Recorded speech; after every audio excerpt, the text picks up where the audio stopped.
Coache. J'interviens ici en tant que concepteur de ce jardin, cette installation, et je représente l'agence Coache Lacaille paysagiste.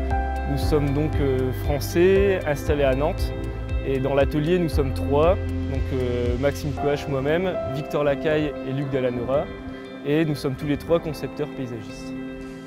Et donc moi je suis Virgile Piercy, fraîchement diplômé de l'école du paysage de Blois en France, et je suis ici en tant que stagiaire chez Coache Lacaille paysagiste.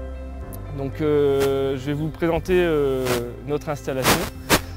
Donc le nom de ce jardin c'est Carbone, et par cette installation on a voulu expliquer un peu au public le cycle de vie d'un arbre.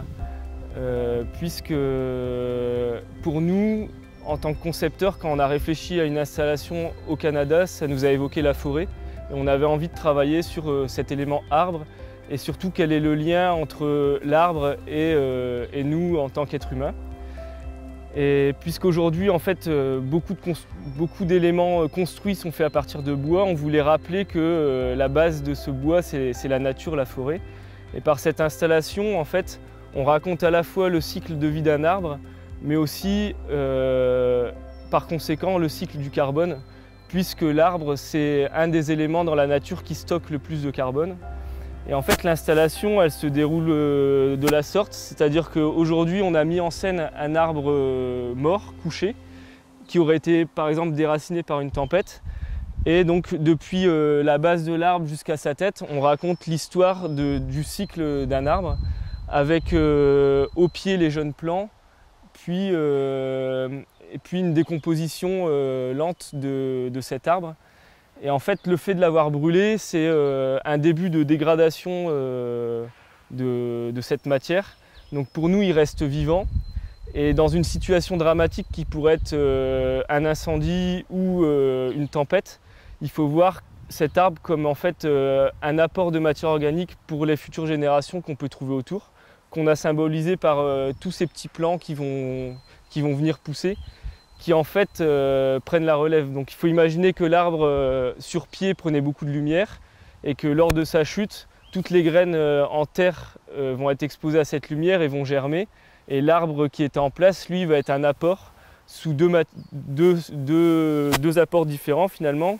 Donc le fait de le brûler, c'est on dégage du CO2 dans l'atmosphère qui va être assimilable par les plantes, mais on peut le voir aussi comme une dégradation plus lente avec la matière organique qui revient dans le sol sous forme d'humus, qui elle aussi peut être assimilée par les plantes.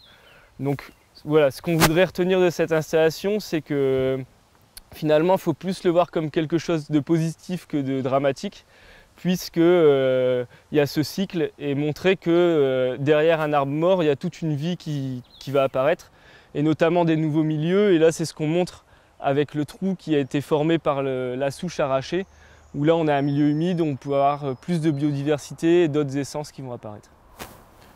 Et donc tout l'accident qui s'est créé avec notre arrivée au Canada, ça a été de se rendre compte que la présence de gros arbres était beaucoup plus rare, beaucoup plus dure à trouver, et donc on a dû aussi faire évoluer le projet dans le sens où en se confrontant à ce manque d'un gros arbre, d'un gros objet, on est venu finalement retravailler un nouvel objet qui nous a permis de nous confronter à cette situation et donc de dessiner in situ une sorte de nouveau projet en gardant la même idée de fond, le même concept, et donc de faire face à ce manque. Ça nous a permis d'aller nous inspirer dans les forêts du Canada et de Québec pour voir ce qui poussait sur les souches, comment est-ce que les arbres tombés se disposaient, quelles graines, quelles essences repoussaient à la chute. Et c'est donc de cet accident que naît finalement le projet que l'on a sous les yeux aujourd'hui.